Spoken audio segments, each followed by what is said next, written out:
Titik terang untuk R2 dan R3 non-L. Pasca pengumuman jadwal terbaru pengangkatan CPNS dan P3K oleh Mensesnek dan Menpan RB, masih muncul sejumlah pertanyaan dari para honorer. Pasalnya, pengumuman tersebut tidak disertai penjelasan lain tentang nasib honorer yang dinyatakan R2 dan R3. Belum lagi status kejelasan honorer non-database BKN yang juga ikut melamar pada seleksi P3K tahun 2024. Adapun jadwal pengangkatan terbaru untuk CPNS yang diumumkan Mensesnek dan Menpan RB maksimal Juni tahun 2025. Sementara pengangkatan honorer menjadi P3K ditetapkan lebih mundur maksimal Oktober tahun 2025. Terkait honorer yang ditetapkan R2 dan R3 serta yang non-database BKN, mendapatkan perhatian dari anggota Komisi 2 DPR RI Mardhani Alisera. Mardhani Alisera berbicara soal honorer R2 dan R3 tentang kelanjutannya dalam seleksi P3K 2024. Anggota Komisi 2 DPR RI itu menyampaikan agar honorer yang dinyatakan R2 dan R3 tetap tenang karena proses masih berjalan.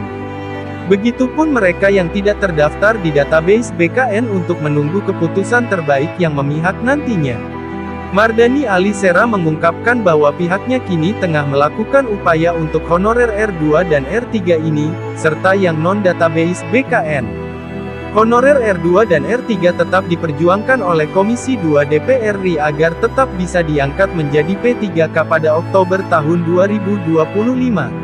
Ada problem yang R2 dan R3 yang nggak lulus, kita sedang perjuangkan segera bisa juga diangkat jadi P3K, ungkap Mardhani Alisera. Selain itu, honorer non-database BKN juga mendapat perhatian dari Komisi 2 DPR RI untuk juga diperjuangkan menjadi P3K.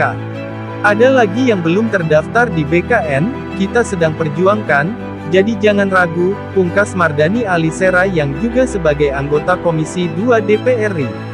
Selain dari Komisi 2 yang sedang memperjuangkan, masa aksi Aliansi Merah Putih juga ajukan 5 tuntutan saat melakukan aksi di gedung Menpan RB.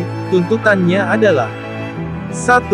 Meminta Menpan RB Rini Widiantini membuat surat edaran terkait turunan dari instruksi Presiden yang dibacakan oleh Menteri Sekretaris Negara Prasetyo Hadi tanggal 17 Maret tahun 2025.